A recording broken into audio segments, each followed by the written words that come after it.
All right, so if you want to put them up, Katie, then we'll get to the announcements. Here we go. Next slide. So we have a lot of talks coming up that are really great. And so feel free to kind of go through these. Next week, we'll have Alicia House. And as all of you know, she is from the Hope Network, the Steve Rumler Hope Network. So she's coming on.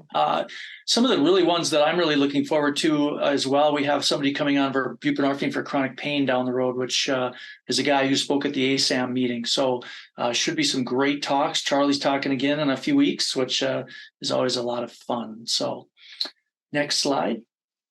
I will say also Alicia House from Rumler is going to be talking about how to establish a Narcan access point in your community. So if any of you have any interest in that, she's going to be speaking to that a little bit as well. So I think it'll be a really good talk. Today, we will not be offering CME for today's session, but we are very excited to hear Dr. Coffin talk. Yep. So remember, please turn on your videos. He would much rather talk to your face than a black box now that we're out of COVID. So let's try and do that. And remember, if you need any technical assistance, feel free to call us. Also, you can call Aaron, myself, or you can call the addiction services at Centricare and get hold of me as well. So anything you need or help that you need with patients, please let us know. Also, Stratus Health houses a core website, and that's just for any addiction or opioid resources that you may need. All right. So with that, we will introduce Dr. Philip Coffin. He is giving us a wonderful talk, and I'll maybe let him introduce himself a little more and tell us a little bit about what he does out in San Fran. So thanks again, Dr. Coffin, for making yourself available for this. I think it's something we're all kind of looking forward to. So thanks, and thanks for the invitation to speak. I'm looking forward to chat with you all. So I'm going to talk about methamphetamine use, and as you can see, I'm an infectious disease, internal medicine, and addiction medicine physician in San Francisco, primarily at the health department, also at UCSF. I run a research shop called Center on Substance Use and Health, where we do mostly clinical trials testing medications for methamphetamine use, cocaine, alcohol, and we do a lot of overdose research and all the local epidemiology for the health department. And my real focus and kind of one of my real interests has been trying to build out this management of methamphetamine use and frankly stimulants in general, as they are the unmanaged topic of substance use disorders. I have no relevant disclosures. We're going to very briefly review a little bit of epidemiology. We're going to talk a little bit about toxicities of methamphetamine use. I think this is really important. And we're going to talk about clinical management of methamphetamine use. So very briefly, in 2019, we had about 2 million people reporting past year use of methamphetamine. Over half of those had a use disorder. This is in contrast to many other substances. For example, cocaine, you have about 5 million people reporting past year use and about 1 million or 20% with a substance use disorder, with a cocaine use disorder. So recent use of methamphetamine is definitely associated with higher rates of a use disorder. But once again, that's not everyone who's using methamphetamine has a use disorder. I actually recently had a patient who's been using meth every day for 30 years, but he actually didn't qualify for a methamphetamine use disorder. There definitely has been an increase. There was definitely an increase in the late teens. And I think, at least on the West Coast, I perceived a bit of an increase since around 2010. The little chart on the right here kind of gives you a sense of the proportions of people doing each thing. So about 20% of people who use methamphetamine inject it historically. That might be going down as fentanyl smoking has increased on the West Coast. And so you might see more of a shift away from injection. And over 50%, about 55% of people have a use disorder. And that use disorder is not surprisingly more likely among people who are injecting, but it's also very prominent among people who are not injecting. So the first question that I always like to ask my patients is, what are the benefits and risks you see with their methamphetamine use? If anyone wants to throw in the chat, I'd love to see a couple quick thoughts about why people use methamphetamine. And again, it's not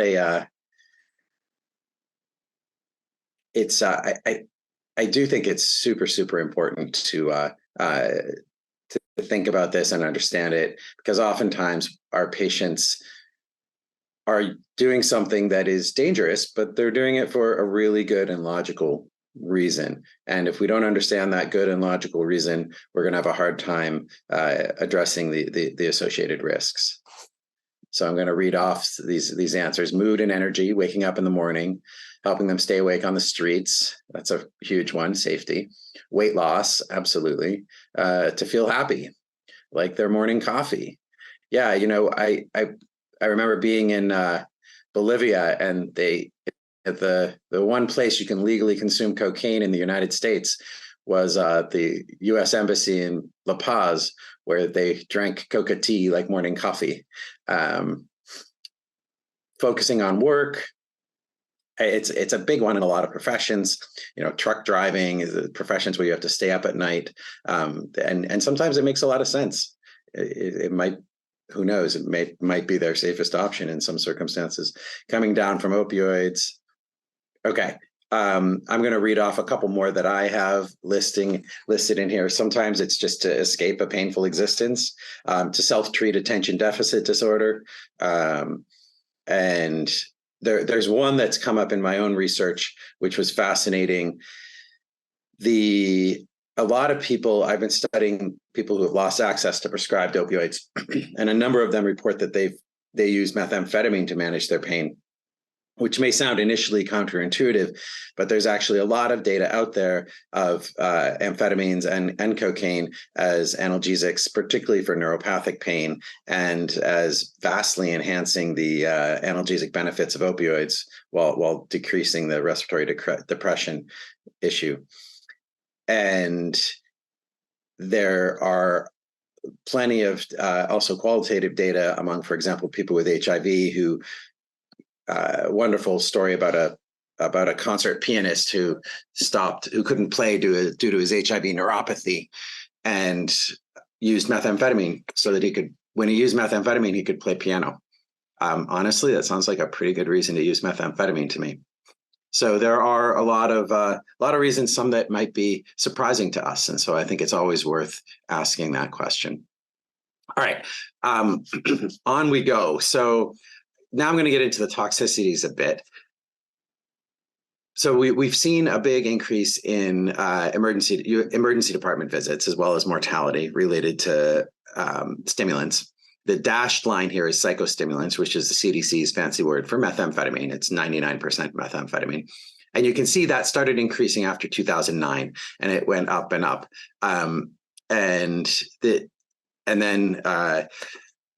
Since 2018, it's actually continued to go up, although most of that increase since 2018 also involves fentanyl and might be more attributed to fentanyl. Cocaine deaths, emergency department visits didn't start going up until the later years. They tend to be more urban and more African-American. So why do people show up in the emergency department for stimulants? For methamphetamine, it is half psychiatric issues and about a quarter cardiovascular complaints, chest pain, things like that. And then the remainder are traumatic presentations, things like car crashes or assault and things like that. So in terms of overdose mortality, again, you can see really a pretty profound increase. That increase you see with cocaine is mostly driven by fentanyl. For psychostimulants, the increase you see again in those later years of sort of 2020, 2021, those are driven by fentanyl, but the earlier years tend to be independent of opioids. You can get a little bit of a better look at that here. So the dark bar here is methamphetamine deaths without opioids, without heroin or fentanyl. And the gray bar is methamphetamine deaths that involve heroin or fentanyl. As you can see, it was essentially meth deaths didn't involve opioids until you started to get into the teens. And then it starts to really ratchet up with the fentanyl crisis. And if you could look at this black bar and lay it flat, what you'd see is that it increases until about 2018, 2019, and then it's flat. It's flat after about 2018. So we're not seeing this ongoing escalating methamphetamine deaths. We're seeing fentanyl and methamphetamine deaths that medical examiners are attributing to both. And I won't go too deep into this, but I do a lot of work with the medical examiner data, and I'm pretty confident that at least 90% of those deaths are really fundamentally fentanyl deaths, and the methamphetamine is included in there in the interest of being comprehensive. So my next question for you all, if you want to throw some stuff into the chat again, is what do you think causes most of these stimulant, or we'll say methamphetamine overdose deaths, we often call overdose deaths, that don't involve fentanyl? And this is I think a really fascinating question. We're gonna dive into it a bit more to try to flesh it out. I'm not seeing any responses in chat. Here we go. Great. Cardiac, suicide, arrhythmia, cardiac, suicide, hyperthermia. I'm loving this. I love medicine. It's so fun. Stroke, exhaustion, accidents, and cardiac. Yeah, so I think you're all on the right path. You all have a sense of where I'm going to go with this toxicity talk. I love it. All right, so there's two main domains that I'm going to talk about with regard to toxicity from methamphetamine. The first is cardiovascular, or if you want to be even more broad, we could say vascular. And we're talking about diseased heart muscle. And it's always interesting to me. I used to think that methamphetamine would cause heart disease by persistent hypertension and tachycardia. So you'd expect to see, thickened ventricular wall and, that classic heart failure. But instead, what you see is a dilated cardiomyopathy, because the mechanism of disease for heart muscle cells from methamphetamine is inflammatory, which is totally surprise. I love that one. So that dilated cardiomyopathy, arrhythmias, electrical problems, tearing of the aorta. We see the aortic dissections. You do see heart attacks, heightened rate of coronary artery disease. You see ischemic strokes, but more often with methamphetamine, you're seeing hemorrhagic strokes. You can have ischemic strokes to the gut, as well as, of course, rhabdomyolysis with truly excessive use. And then in terms of problems related to the brain, in addition to strokes, there's a higher rate of Parkinson's disease, about a 2 to 3-fold higher rate. And there is risks of seizures. That tends to be more with cocaine than methamphetamine. And then on the other side of it is you definitely see a reduction in executive function, in concentration, and in memory with prolonged use of methamphetamine. And a rate of psychosis. About a quarter of people who use meth will end up reporting some psychosis, and about half of those will go on to have more of a permanent psychotic disorder. And you see increased impulsivity and risky behaviors. There's a little bit of a chicken and an egg thing there, if that's has more to do with why they started using methamphetamine than the actual effects of methamphetamine. So those are the two main domains of toxicity that I'm going to talk about. And when we look at causes of death from stimulants among people who died from stimulant, quote, overdose, and from opioid overdose, what we see is for stimulants, we see a much higher rate of cardiovascular and cerebrovascular, which is almost all hemorrhagic strokes, as additional causes of death. So medical examiner can put multiple causes of death in there, and most of the time they they don't have very much information. Somebody died, they found them, they'd been dead for a little while, they had some stimulants in their blood, and that was all they could find. So it gets called a stimulant, quote, overdose death. But sometimes they have more data. And when they have more data, they're putting in these additional causes of death.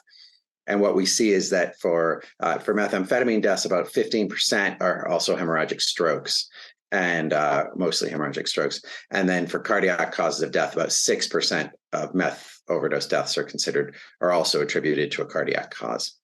Again, the vast majority, about 70% of these deaths, don't have any additional cause of death attributed to them. So we're left trying to figure that out through other mechanisms. In this analysis, we actually combined opioid deaths with opioid stimulant deaths because they looked almost identical.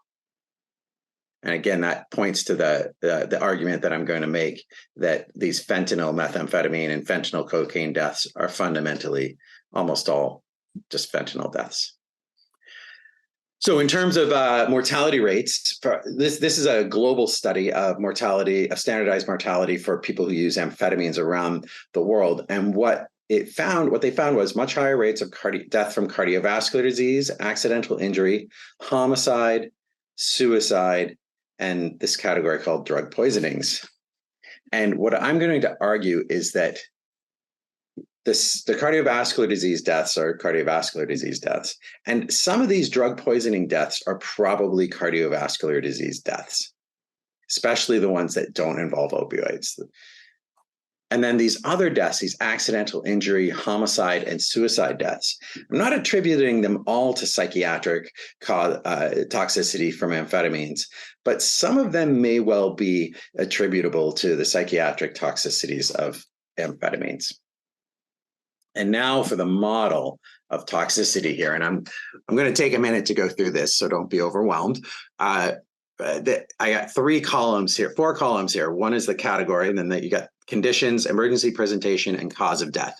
This is my effort to try to put stimulants into a framework like we understand for opioids. So we know with opioids, when you use them, the toxicity we're most concerned about is respiratory depression. Emergency presentation is somebody who's not breathing, they're turning blue, that's your overdose. And your cause of death fundamentally is respiratory arrest. And then, of course, cardiopulmonary or cardiac arrest. But that comes much later. Sometimes it can come an hour or more later with heroin, although it's faster with fentanyl. So for methamphetamine, it's very different. And there's these 2 main pathways of toxicity. The first we've talked about is vascular, and I won't read through the whole list. We've already talked about a lot of it. The way people present with that is chest pain, stroke generally, and the causes of death are cardiac in general. And most of the time, the medical examiner can't actually tell you what the cause of death is because it was a cardiac arrhythmia. And here's a heart without a cardiac arrhythmia. Here's a heart with a cardiac arrhythmia. Most of the time, they look exactly the same. Sometimes you get lucky and there was also a heart attack and you've got a bit of ischemic tissue in there that you can identify on autopsy. But most of the time, there is no difference between these 2 hearts. And you can't tell that they died from an arrhythmia. So medical examiners are left without sufficient data to be able to tell us this. But some of the work that's been done and some of the work that we're doing right now in our shop with psychological autopsies of stimulant decedents is all pointing towards cardiac causes as the dominant cause of death in this circumstance. And then there's neuropsychiatric pathway with cognitive decline and psychotic disorders presenting, with agitated delirium, sometimes maybe with trauma complications. And some of these traumatic deaths, unintentional injury deaths, homicides, and suicides, I think are a big are attributable to the toxicities of methamphetamine, although we don't chart those data at all. I'm seeing in the chat, it is interesting that infectious disease causes are not part of the reporting, soft tissue bacteremia, HIV related. It relates to a lower rate of injection drug use. I would agree.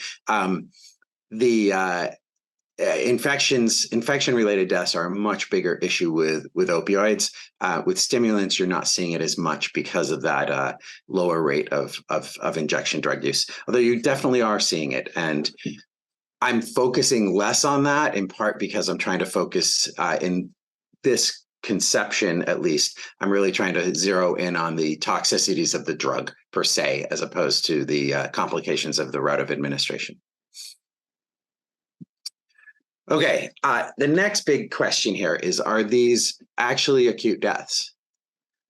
So if these deaths are really cardiac arrhythmias, if you're 18 years old and you don't have a occult cardiovascular condition, you can do a lot of stimulants and get away with it. It's really hard to kill yourself with cocaine or methamphetamine when you have a young, healthy heart. So really what we're talking about is this sort of long-term exposure causing chronic cardiovascular disease, making the heart at higher risk for a fatal event. And there was this question in the chat: could you please specify your thoughts? Tachydysrhythmias acutely versus encompass all dysrhythmias. Yeah, not really any way to know for sure. I suspect tachydysrhythmias. I suspect, VTach, VFib episodes, but because that's going to be most likely with this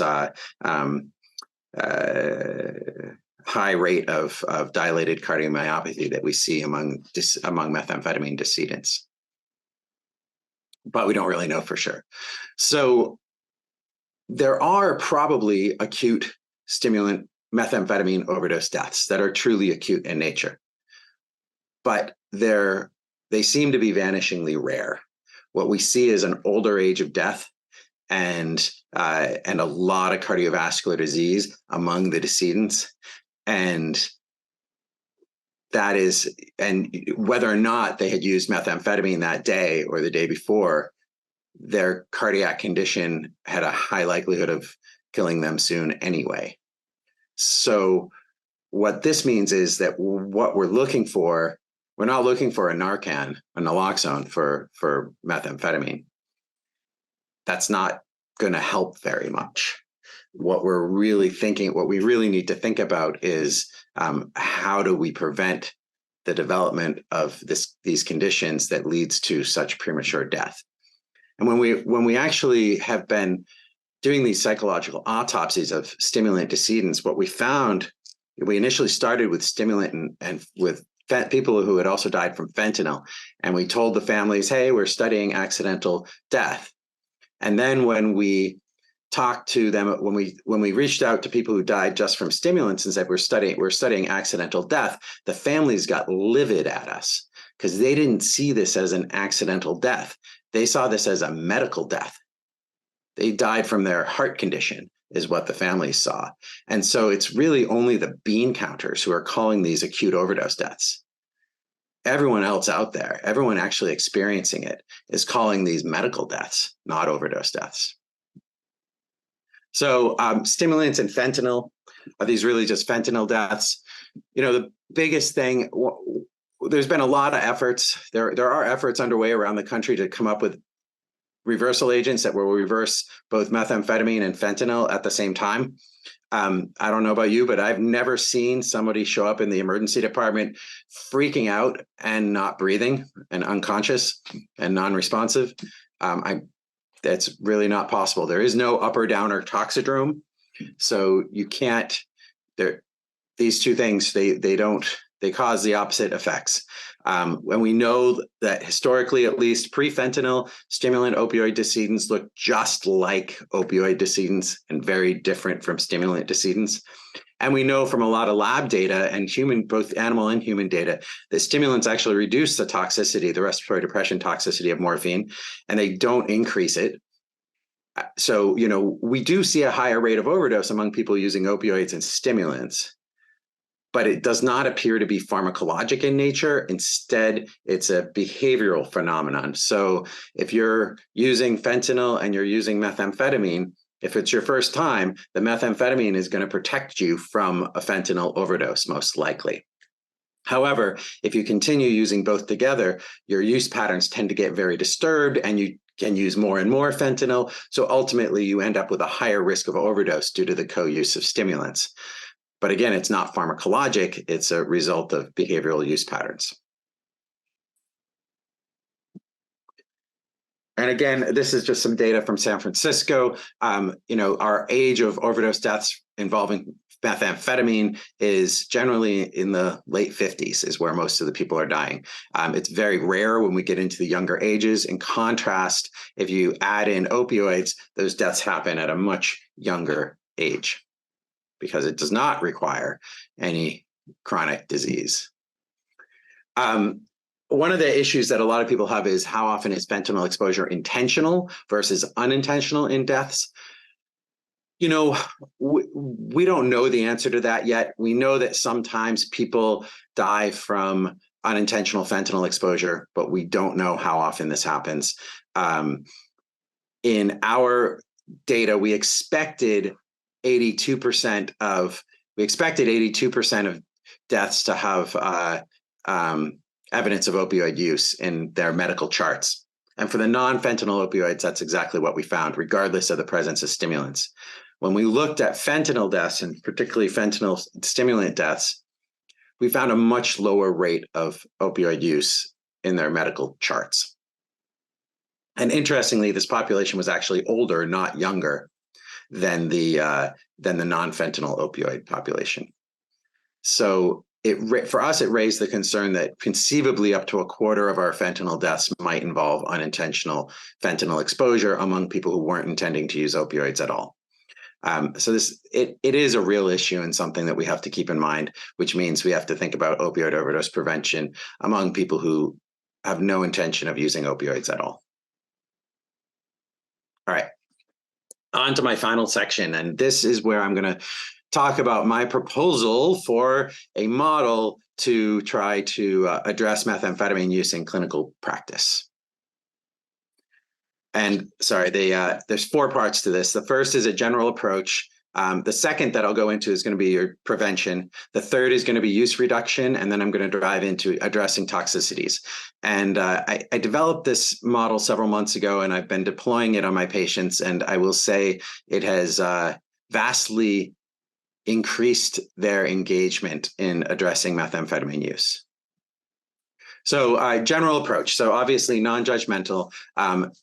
Talk about the route of administration, the patterns of use, exploring the perceived benefits and harms of use. I can't underestimate that. I know it's not meaty. It feels sometimes soft, but I think it is really intensely powerful. And there's a significant likelihood you're going to find that they see a ton of benefits and they really don't see any harms, or they see very few harms, which really helps you reset your expectations and where they are at in their stages of change. And then using DSM-5 for diagnosis and using your MI. I'm going to jump over this in the interest of time. So DSM-5, I'm sure you all know this, but I love DSM-5. I have a slightly different cutting up of how you, in order to memorize all the elements. My first is use patterns, and I think of sort of more longer use, unable to stop or cut down, excessive time, and craving. So that's in my use patterns. And then the 5 harms that result from continued use. That helps me mentally divide it up in a slightly different way, I think, than others have done. But super valuable. Always incredibly helpful to go through this with a patient and then give them feedback as to where they are. I think it's way less. This was really one of the greatest developments in psychiatry of addiction was DSM-5 over DSM-4. Okay, moving on to prevention. So my outpatient care is in an HIV clinic. So fortunately, we do basically all of this anyway. But the screenings, we oftentimes forget to do all like the host of preventive stuff that we can do for somebody who's using drugs, particularly if they're injecting drugs. There's a lot of things that we need to do and that we can do on a preventive side, even if we can't get their substance use under control. HIV, hepatitis B, hepatitis C, STIs, tuberculosis. For vaccines, always remember HPV vaccine through age 45. A lot of people forget that one, but super important, super valuable, especially if somebody might end up with HIV in their life. The pneumonia vaccination, it's the most common reason somebody who uses drugs lands in the hospital. And just being really aggressive with vaccination, I think, is critical. Everyone who uses drugs should get naloxone. And fentanyl test strips, I'm always mixed on that. They have value. They tend to cross-react with methamphetamine, so you have to dilute the little bit of drug you use in about a half a cup of water and test that, because it's designed for urine testing, not strong drug testing. So the fentanyl test strips, helpful sometimes, but require a little bit of expertise. PrEP for HIV, always valuable. Methamphetamine use highly associated with HIV transmission, and doxypep for STIs. Yet another tool that we can offer people. I love doxypep. It is fantastic. It has vastly already started to lower our rates of STIs in San Francisco. Think about their comorbid conditions. In particular here, I always think about tobacco use.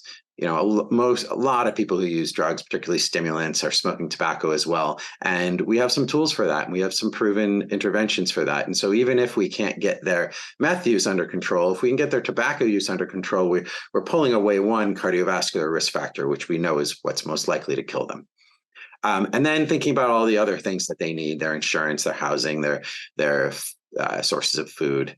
So that's my big sort of preventive picture. And when we get to use reduction, there's several tools that we have. The most proven, of course, is contingency management. And at least in California, Medi-Cal, we have approval to do contingency management programs now. Cognitive behavioral therapy, exciting. I've actually just started using that with my patients, like using a formal CBT model, which is really fun for an internist who's not excessively trained in these domains.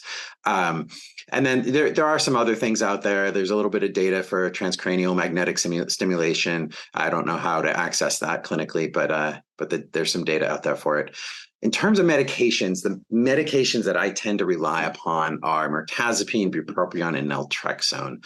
Mirtazapine, in full disclosure, it's my domain of research, and we've done a few studies on it, and it's a pathway that I'm continuing with.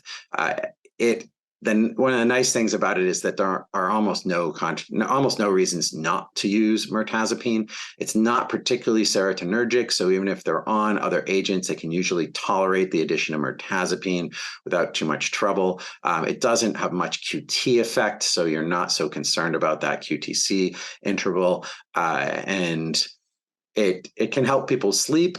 In our studies, we didn't find sleep to be associated. We didn't find improvements in use to be associated with improvements in sleep, but it might still be there, and we just didn't find it.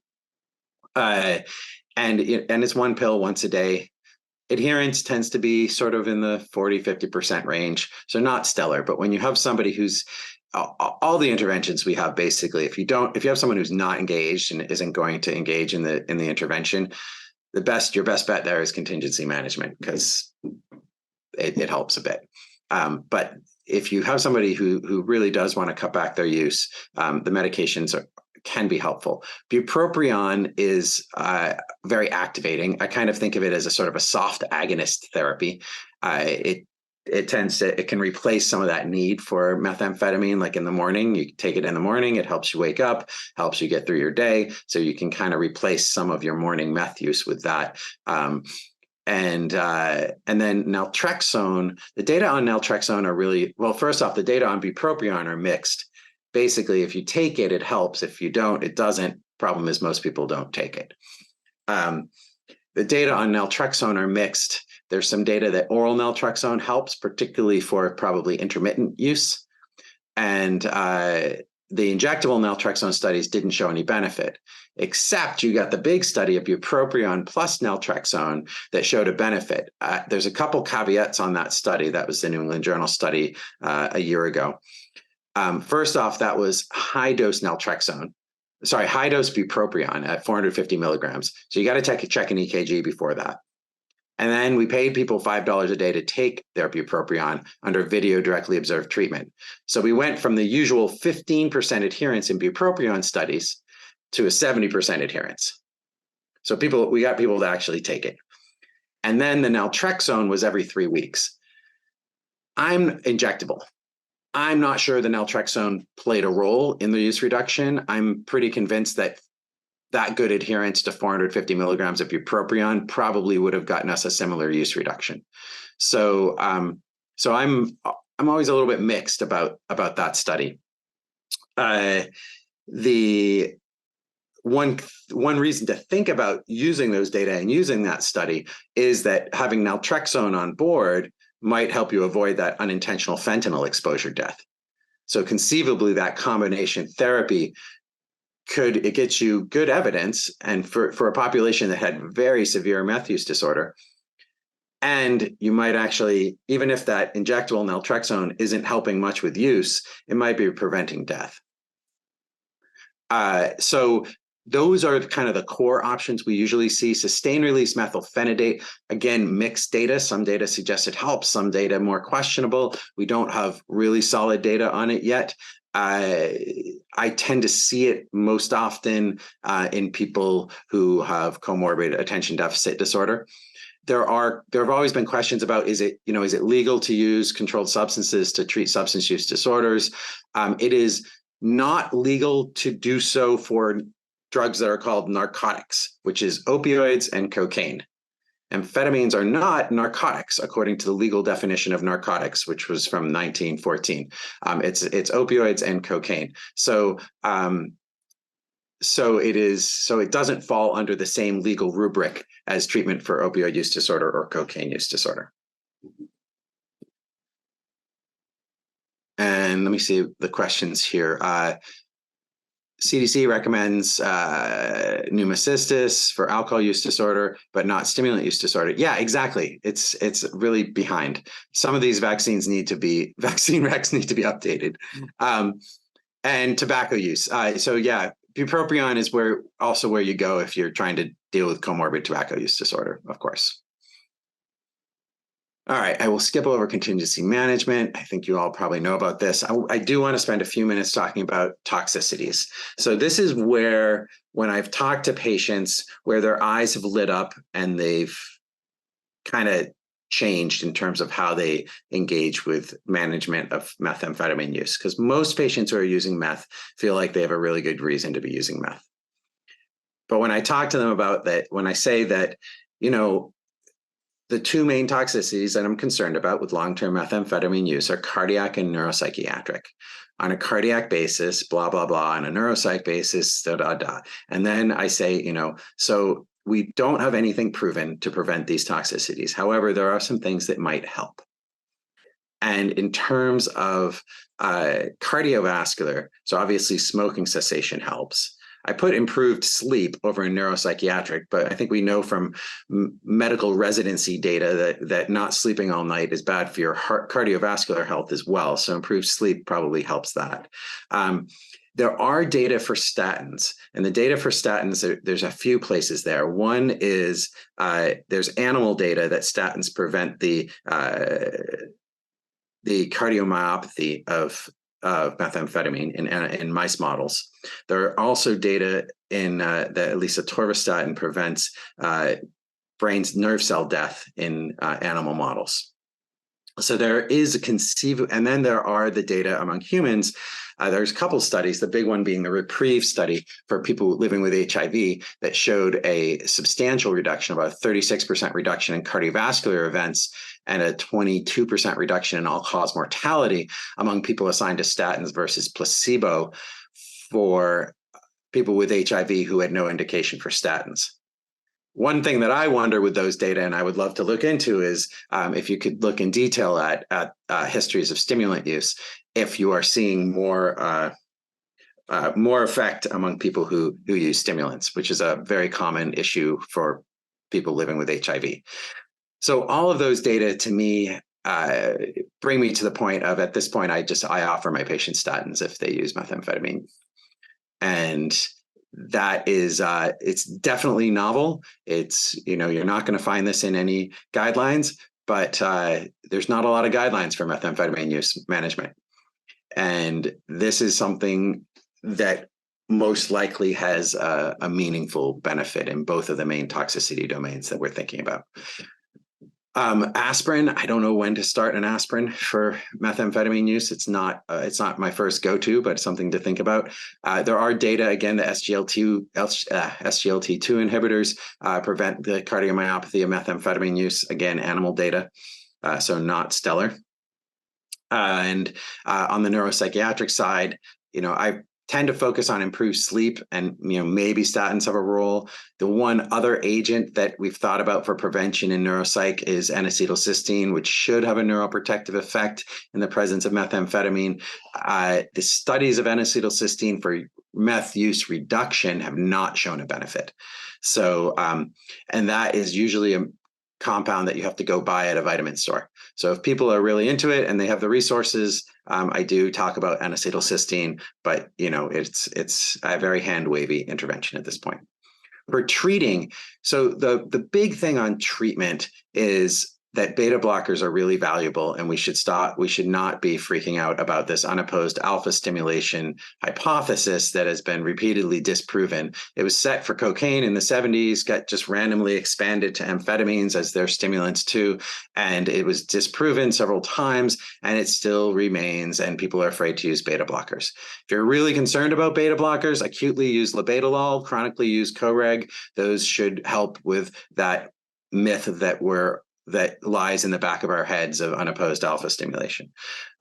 Most importantly is that you got to treat the diseases that you see, and don't just say, hey, you're using methamphetamine, I'm not going to treat this until you stop using methamphetamine.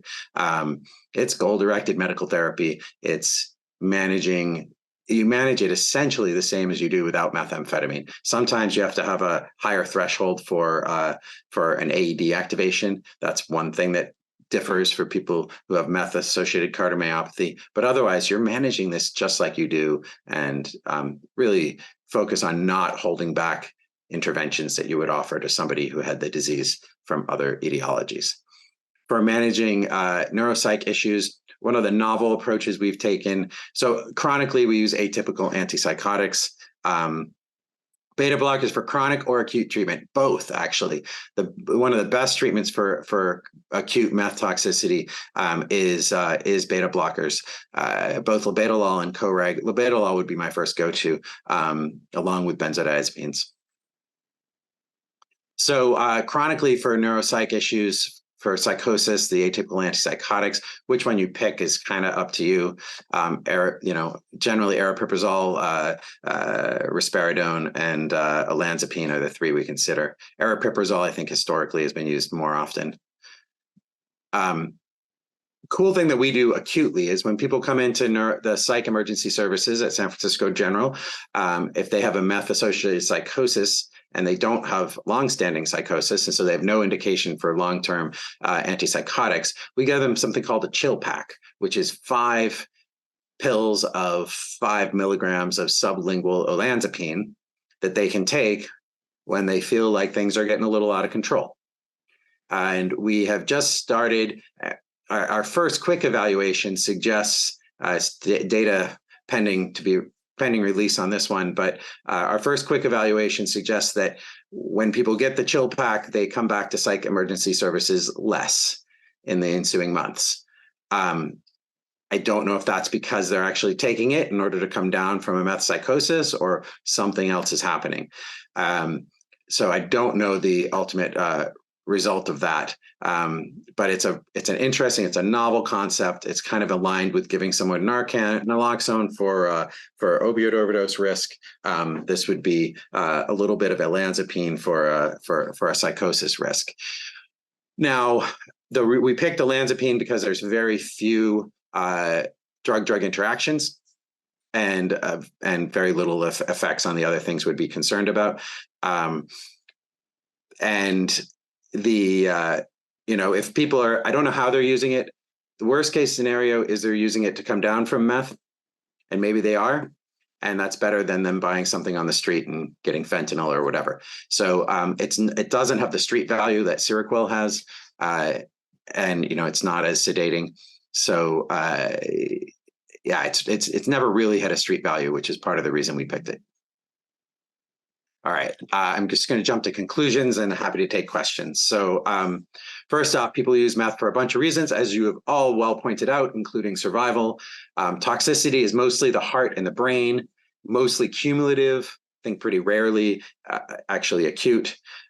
Deaths from meth and from stimulants and fentanyl, probably mostly due to fentanyl, and sometimes that fentanyl use is accidental exposure.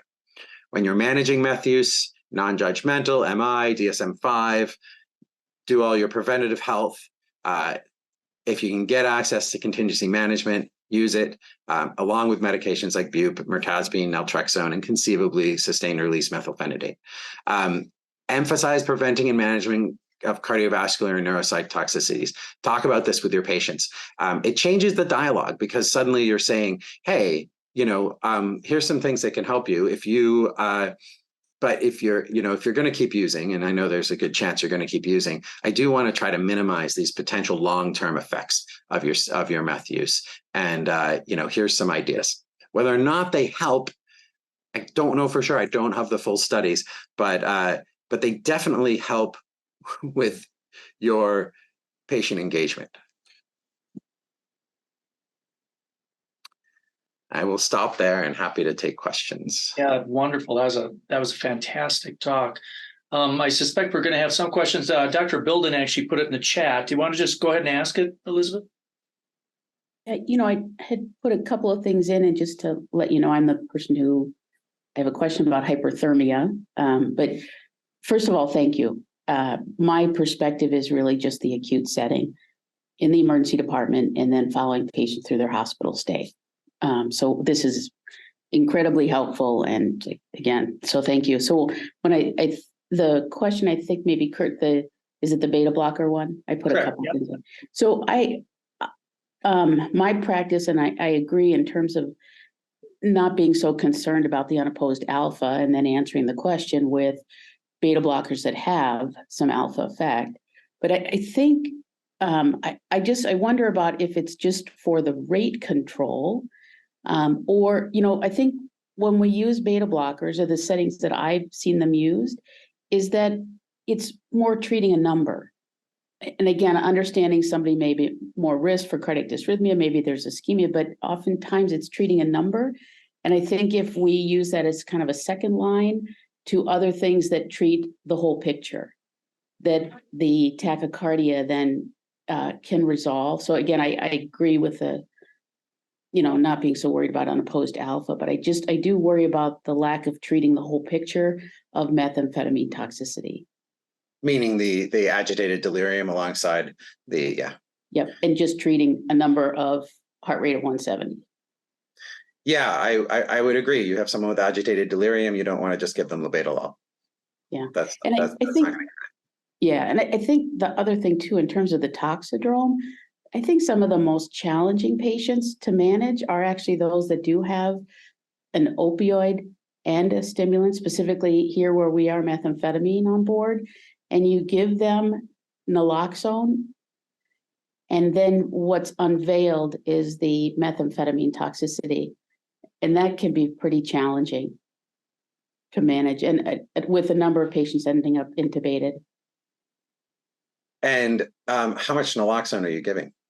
Well, anywhere from, depending on if we have a history and a patient has, and suspecting if that's how they're presenting, anywhere from 0.04 as a starting dose, or even 0.4. I think it depends on the acuity. If we're pulling somebody out of the garage, they're probably getting 0.4. You know what I mean? But if we actually have, again, at the hospital, we're able to bag somebody, we can dial it down and give 0.04. Yeah, exactly. Yeah, that's always the trick is that dosing naloxone.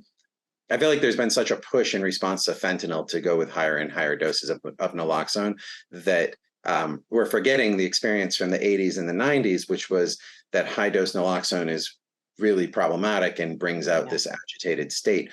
And that in these, especially in emergency departments, we have the ability to titrate to respiration rather than alertness. And, but true, you can't always achieve that. And you can't always achieve that when someone rolls in from an ambulance after getting slammed. with the Yeah, lock. and methamphetamine on board. And then just the comment about the hyperthermia, in the pre-hospital or out of hospital setting, pre-hospital, where EMS is able to cool patients. I mean, I'm not sure, again, I think it was about 70%. We really don't know yet, sort of the cause of death. And I wonder how many more patients will eventually find out when we asked her. I asked Dr. Baker, or the ME in Twin Cities, to say, where does hyperthermia play into this? And the answer is we don't know. And if enough patients come in so acutely ill, it's not common, but boy, that's the teaching that we do is you got to control the temperature, because somebody who's got a temp of 107 to 109 or denaturing too many proteins. They're not going to survive, and they don't. But that's not the most common, which again, so thank you for the talk. It's really helpful. It's a good point on the hyperthermia. And as I've said, most of these deaths I think are fundamentally chronic in nature. But you do have those people that die in their 20s, and it's not a lot, but there are some. And that's going to be either an occult cardiovascular condition, or conceivably, as you suggested, something like hyperthermia. That the acute toxicities, which are far less common and much less likely to result in death, but certainly can. Carly, do you want to go ahead with your question? Sure. I really appreciate the talk. Thank you. I'm in work in an outpatient OTP and OBOT. We have 400 patients a day, small lobby. They're all opioid, but there's, maybe as many as half use methamphetamines as well. In the last few years, there's been increasing, the vast majority of people come and go, no problem, but there's been increasing verbal exchanges, behavioral issues. It's challenging for the staff. Sometimes we worry a little bit about patient safety. There's even been a rare physical incident, usually outside the clinic. And I just wonder, are you seeing any changes in sort of managing your lobby, managing your staff, and any approaches to having people continue this good work, but also feel safe and, while they're doing it? For us, methamphetamine has been so dominant for so long that I can't think back to a day that it wasn't. The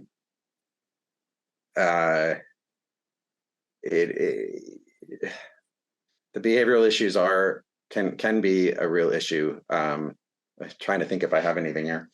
I'm hearkening back to 20 years ago when I transitioned from New York to San Francisco, from the opioid world to the methamphetamine world, and the challenges that I had, which was going, in the research world, going from trying to keep someone awake to trying to get them to focus.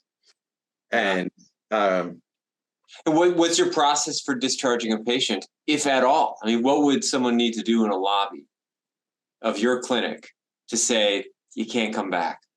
Yeah. So, my outpatient clinic is Ward 86 at SF General, and so we are kind of the last line of defense. And so we have a pretty high bar to discharge somebody, but we have reached the point. We have more street medicine availability now, and so when somebody is threatening or physically hostile, we can remove them from clinic. That's generally our line there. I think, I guess probably the one thing I can say is putting up signage and making making those guidelines really clear, so that and making sure that patients know that, so they can, when they start to freak out, just walk out and leave and freak out on the street. Thank you. Dave, did you want to ask your question? You took your hand down, but I don't know if you still have a question. Yeah, I was just struck when I started doing Suboxone treatment, how many patients had comorbid ADHD, may have been treated when they were young, but then got older and started using meth because it partly treated, and probably also using opioids because it partly treated their ADD. And when you get them on Suboxone, and I go through their history, and they were diagnosed with ADD, and you treat it, and their meth cravings go down or their usage goes down. I'm just wondering if that's a common thing you've seen. So their meth use, when they get on Suboxone, their meth use tends to go down. No, when I put them on Adderall, Put on my Adderall. and treat their ADD, Yeah. they stop seeking out meth. So that absolutely. I mean, there are absolutely some patients who respond really well to prescription amphetamine type stimulants and reduce their methamphetamine use. And that's, you know, that's been a struggle for me to. So a lot there. Some specialists say that things like sustained release methylphenidate should really be first line for methamphetamine use disorder. I have a couple of my concerns with that. I feel like we're not there yet. My concerns with that medication for meth use disorder are threefold. One is the limited data, because the data to me are not very compelling.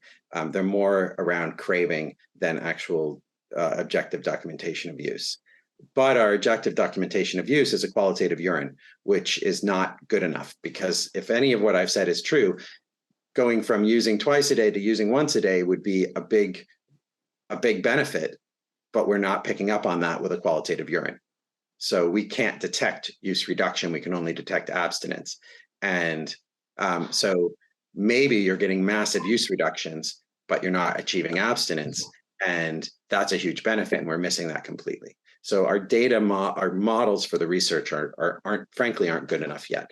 But the data on methylphenidate amphetamine type stimulants hasn't been convincing enough for me yet.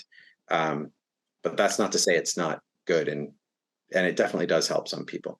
The second issue that I have is the cardiovascular issues with these medications, and you know, a lot of patients already have developed cardiovascular disease, and probably not a great idea. Just like you can't throw bupropion at somebody who has cardiomyopathy.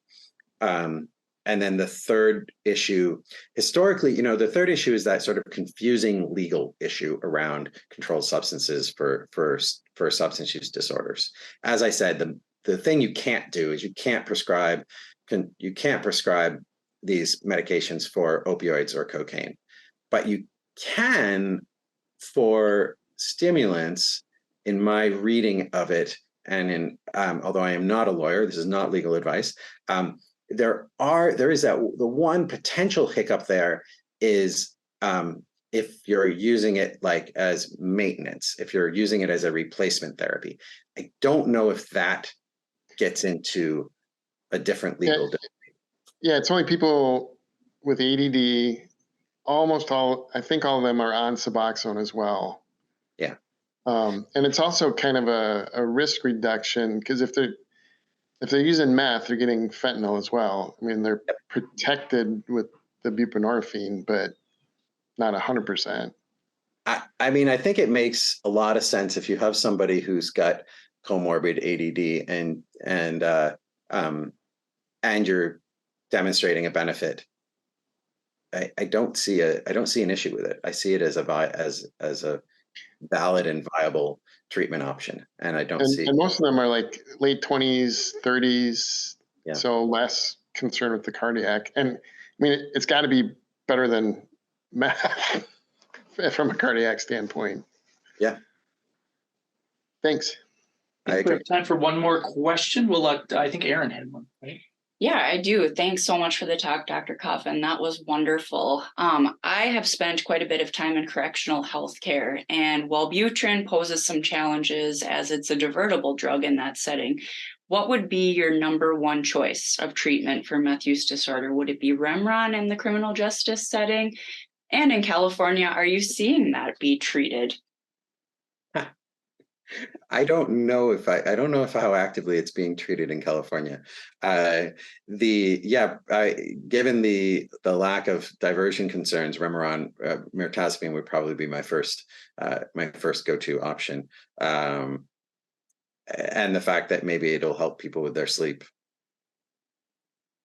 Perfect.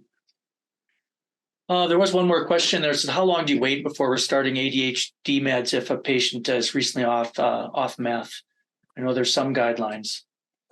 Oh, I don't know. Hmm. I haven't I've never had that situation. Yeah.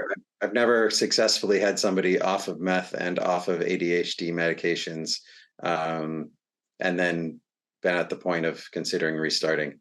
I know in our clinic we had an addiction psychiatrist, and he would, I think he felt like it had to be 6 months before you restart. I think for me it's always been case by case. I mean, you just have to look at the situation, but It's definitely case by case, and you got to have trust, and yeah. and you might use Vyvanse instead if it's covered. Just to be clear too, at the ASAM meeting in March, they had a large discussion about ADHD meds in general. And boy, there was a lot of thought that it's of course been overtreated during COVID, right? That the number of people that were treated for ADHD, did they or did they not have it? And the functional improvement, whether or not these patients really have functional improvement and need that. So I think it's gotten much tougher, especially when people show up and they've had meds and maybe not had the evaluations we'd hope for, but were started online, which was very common during COVID, without face-to-face interaction. So it's always been tough sledding for us on that whole topic, I think. Well, any questions before we let Dr. Hoffman go or Coffin go? I just really appreciated that talk. I think so many people did, and maybe down the road we may reach out to you again, because with your ongoing research, I suspect you'll have more things to teach us, if you don't mind. Sounds great. Thanks for having me today. All right, you bet. And thanks everybody for coming. And we will see everybody next week. Again, we have Alicia House on from the Rumler Foundation. So that should be a great talk, and you get to see some of the different things that you can obtain from them. So thanks again, and thanks everybody for coming. Thanks, Dr. Coffin.